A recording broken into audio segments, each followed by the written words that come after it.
بسم اللہ الرحمن الرحیم۔ السلام علیکم میری پیاری یوٹیوب فیملی، امید کرتا ہوں کہ سب خیر و عافیت سے ہوں گے، اللہ کے حکم سے ٹھیک ٹھاک ہوں گے۔ آج کی جو ہماری ریسیپی ہے وہ ہم آلو کے کٹلیٹس بنائیں گے، بہت خوبصورت، لاجواب، کرسپی، مزیدار۔ اس سے پہلے میرے خیال میں آپ نے اس طریقے سے نہیں بنائے ہوں گے۔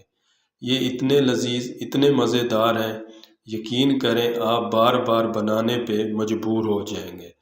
تو چلو اس کو بنانا شروع کرتے۔ میں نے سب سے پہلے 3 پاؤ آلو تھے، اچھے سے بیل کر دیا، چھیل دیا، ٹھنڈے ہو گئے۔ ابھی اس کو میش کر لوں گا۔ میش کرنے کے بعد آدھا 1 چمچ نمک ڈالیں گے، آدھا 1 چمچ سرخ مرچ ڈالیں گے، آدھا 1 چمچ اس میں زیرہ پاؤڈر، دھنیا پاؤڈر ڈالیں گے، 1 چمچ اس میں چاٹ مسالہ ڈالیں گے۔ یہ ڈالنے کے بعد اس کے اوپر میدا چھڑک دیں گے۔ میدا زیادہ بھی نہیں ڈالنا، کارن فلور بھی ڈالنا ہے، یہ کرسپی پن آ جائے اس میں۔ پھر اس کو اچھے سے آپ نے مکس کرنا ہے ہاتھ کی مدد، ڈبہ روٹی کا چورا میں اس کے اوپر لگا رہا ہوں۔ اسی طرح پھر آپ نے چھوٹے چھوٹے اس کے کٹلیٹس بنا لینے ہیں۔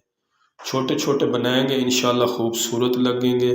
بچے انشاءاللہ بار بار فرمائش، کانٹے کی مدد سے اوپر تھوڑا دبائیں گے، اس کی شیپ جو ہے نا بہت اچھی لاجواب آئے گی دکھنے میں۔ اسی طرح پھر کڑھائی میں آئل گرم کریں گے۔ اس کے بعد اس کو اچھے سے آپ نے فرائی کرنا ہے، زیادہ تیز آنچ نہیں ہونی چاہیے، درمیانی آنچ پہ آپ نے ان کو فرائی کرنا ہے۔ یقین کریں اسی طرح آپ نے ایک بار ضرور ٹرائی کرنا ہے۔ مجھے امید ہے کہ آپ کو گھر والے روزانہ ہی فرمائش کریں گے یار اسی طرح کٹلیٹس بنا کے کھلائیں۔ تو ساتھ میں رائتا بنا لیں، کیچپ لے لیں، یقین کر بہت زبردست بنے، ٹیسٹی بنے۔